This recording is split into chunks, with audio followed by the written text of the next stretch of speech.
நம்ம நினைத்தது நடக்குமான்னு கேட்டால் அது கண்டிப்பாக நடக்கும். அது ஏன் அப்படின்னா, நம்ம இந்த உலகத்தில் வாழ்ந்துட்டு இருக்கிறது நிஜம். நம்ம வாழ்கிறது நிஜம்னா, நமக்குள்ளே இருக்க எண்ணங்களும் நிஜம்தான். அது கற்பனை கிடையாது. நம்ம எண்ணங்கள் தான் நம்மளோட வாழ்க்கையை தீர்மானிக்கும். அதனால தான் எண்ணம் போல் வாழ்க்கை அப்படின்னு சொல்லப்பட்டிருக்கு. நினைத்தது நடக்கிறதுங்கிறது அது ஒரு கலை. அது ஒரு பயிற்சியால் தான் நம்ம கொண்டு வர முடியும்.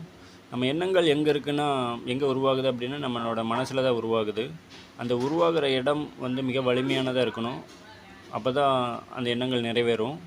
அதாவது நன்கு பக்குவப்படுத்தப்பட்ட விளைநிலம் எப்படி உணவை தயாரிக்கிறதுக்கு ஒரு இடமா அமையுதோ, அதே மாதிரி நன்கு பக்குவப்படுத்தப்பட்ட ஒரு மனம்தான் அந்த எண்ணங்களை செயலாக உருவாக்குறதுக்கான வலிமையை பெற முடியும். முதல்ல அந்த மனசை வலிமையடை செய்யணும். அதுக்கப்புறம் தான் நம்ம எண்ணங்களுக்கு வலிமை கொடுத்து உயிர் கொடுக்க முடியும். அப்போ தான் அது செயலாக மாறும். அந்த பயிற்சி என்னன்னு பார்க்கலாம். சேனலை சப்ஸ்கிரைப் பண்ணால் சப்ஸ்கிரைப் பண்ணிக்கோங்க.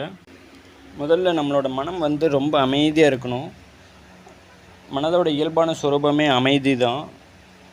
அந்த அமைதியான மனதில் தான் நம்ம வலிமையான எண்ணங்களை உருவாக்க முடியும். நம்ம என்ன நடக்கணும்னு நினைக்கிறோமோ அந்த எண்ணங்கள் தவிர வேறு எதுவுமே வரக்கூடாது. மனம்ங்கிறது ஒரு எம்டி பாட்டில் மாதிரி தான். அதுக்குன்னு ஒரு ஸ்பேஸ் இருக்குது, அதுக்குன்னு ஒரு கெப்பாசிட்டி இருக்குது. ஏற்கனவே நீங்கள் நிறையா போட்டு வச்சுருக்கும் போது திரும்ப ஒரு விஷயத்தை புதுசாக கொண்டு வந்து போட்டு அது நடக்கணும்னு எதிர்பார்க்கறதுங்கிறது முட்டாள்தனம். ஏற்கனவே போட்டு வச்சுருக்கிற விஷயங்கள் நடந்தால் தான் அது கிளியர் ஆகும். அப்படி நடக்கலைன்னா அது தேவையில்லைன்னு சொல்லி அழிச்சிடணும். ஃபஸ்ட்டு எல்லாத்தையும் கிளியர் பண்ணிவிடுங்க, எம்டியாக வைங்க. அப்போ தான் நீங்கள் நினைக்கிறது நடக்கும். இன்னும் இந்த கான்செப்டை பற்றி நிறைய வீடியோ போடுறேன். சேனலை சப்ஸ்கிரைப் பண்ணாதவங்க சப்ஸ்கிரைப் பண்ணிக்கோங்க.